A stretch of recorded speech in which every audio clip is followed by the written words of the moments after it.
So, last time we dove deep into the history of Judaism. Today, we're looking at what came next. Its sequel, you could say. And this sequel is a story that now shapes the lives of nearly a third of everyone on the planet. It's a story you definitely think you know, but according to the sources we're digging into today, this might just be the greatest story ever sold. All right, let's get into it. Wow, okay. Right out of the gate, our source material drops a massive plot twist on us. The central argument here is that the real author of Christianity wasn't the man himself, but the Roman Empire. The same empire that nailed him to a cross. The whole idea is that Rome's greatest weapon wasn't the sword, but the story. So let's peel back some layers and see what's going on. So, where do we even begin with a claim like that? Well, let's go right to the beginning. The manger, the wise men, the whole nativity scene. But we're going to look at it through a completely different lens. See, according to our source, this isn't history, it's astronomy. And that's really the big question for this first part. Is this story of Jesus' birth a real historical event? Or is it a much, much older story? An allegory about the cosmos, written in the stars, that predates Christianity by thousands of years.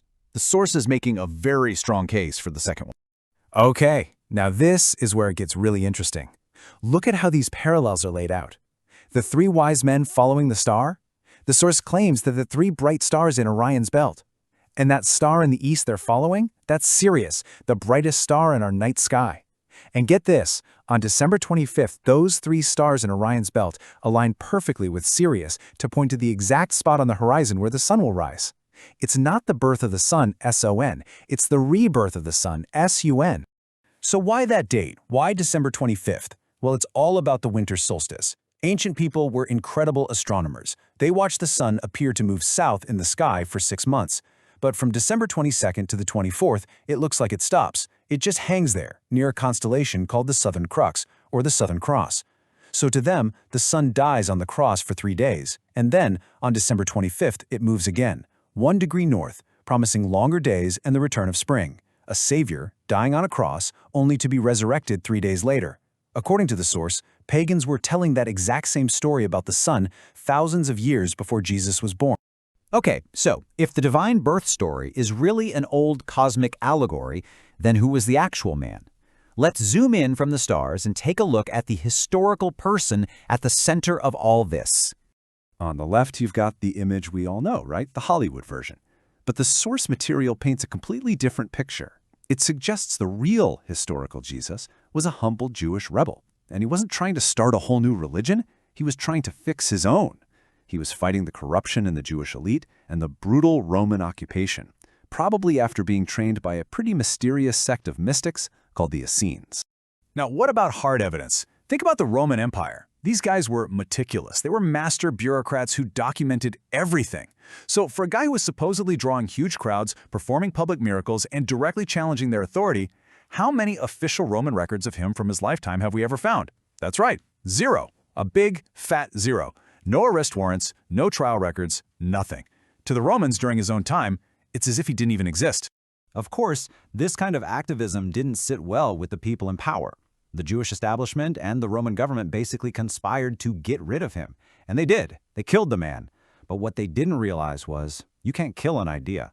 His message of love and standing up to power spread like wildfire through the poor and the downtrodden. Rome tried everything to stamp it out. Persecution, torture, throwing people to the lions, but nothing worked. The movement just got bigger. And this brings us to a huge pivot point in the story. Rome realizes brute force is failing, so the empire does what any smart, ruthless empire would do. If you can't beat them, you co-opt them. You hijack the entire movement. Let's see how this rebrand supposedly went down. Let's talk about the Council of Nicaea in 325 AD. Now, you might picture this as a deeply spiritual, holy gathering, but the source here argues it was anything but. It was a political power move.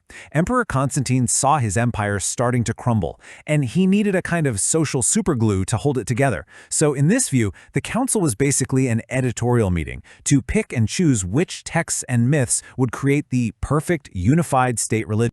And what was the recipe for this new state-sponsored faith? Well, according to the source, they took all these popular pagan myths that people already knew and loved, blended them with selected Jewish texts, and sprinkled in a healthy dose of Greek philosophy. And voila, You've just turned a Jewish rebel teacher into a cosmic God-man who fits perfectly into the Roman way of thinking about gods. So the argument goes that paganism was never really destroyed. It was just rebranded. It was given a new name and a new face. Let's look at a few examples of how these old traditions are supposedly hiding in plain sight. For starters, think about Jesus' first miracle, turning water into wine. Pretty amazing, right? Well, for centuries before that, the Greek god Dionysus, the god of wine, was famous for doing that exact same thing. Coincidence? Or was it just borrowing a popular story that people would already recognize? Okay, what about the virgin birth? Surely that's a unique story. Well, not quite. The Egyptian god Horus was said to be born of the virgin Isis, and Mithra, a Persian god who was super popular with Roman soldiers at the time, was also born of a virgin. It's just another example of how these powerful, pre-existing ideas could have been woven into the new official narrative.